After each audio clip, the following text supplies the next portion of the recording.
A reflex is an involuntary response to a sensory stimulus. Afferent impulses from a sensory organ produce a response in an effector organ that can be sensory, motor, or autonomic. The mechanism consists of a segmental component in the spinal cord or brainstem and a suprasegmental component of descending central pathways. These pathways control, modulate, or regulate segmental activity. We grade deep tendon reflexes using the NINDS scale. Grade 0 indicates an absent reflex, while grade 1+ is present but diminished. Grade 2+ is considered normal. Grade 3+ is increased but not necessarily pathologic. Grade 4+ is markedly hyperactive and pathologic. This grade is often accompanied by sustained clonus or extra beats. Reinforcement maneuvers remove inhibitory effects on gamma motor neurons.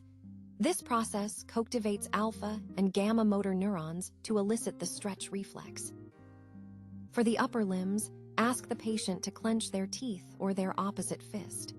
For the lower limbs, utilize the Jędrysik maneuver by having the patient interlock and pull their flexed fingers.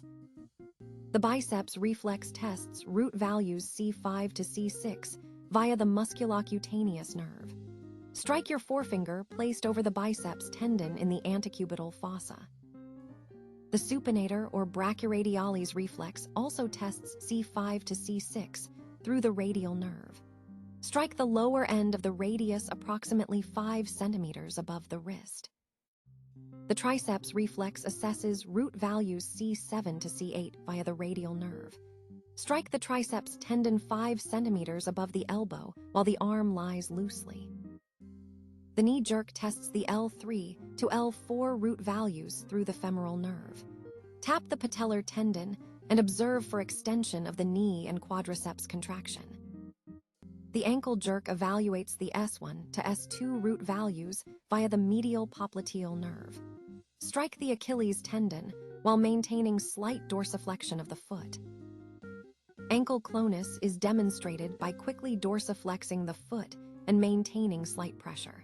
Sustained clonus persists as long as the pressure is held.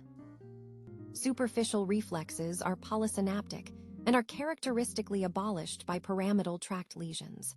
These include the corneal, abdominal, and cremasteric reflexes. The abdominal reflex involves levels T6 to T9 for the epigastric area and T11 to L1 for the hypogastric area. Stroke the abdominal wall toward the umbilicus to observe contractions. A normal plantar reflex results in flexion of the toes. The Babinski sign is a pathologic extensor response where the great toe dorsiflexes and others fan out. Elicit the plantar reflex by stroking the lateral aspect of the sole starting from the heel. Move forward to the little toe, then medially across the metatarsophalangeal joints. Alternative signs for extensor response include Chaddock's sign, elicited by stimulating the lateral malleolus. Oppenheim's sign involves dragging knuckles down the anteromedial tibia.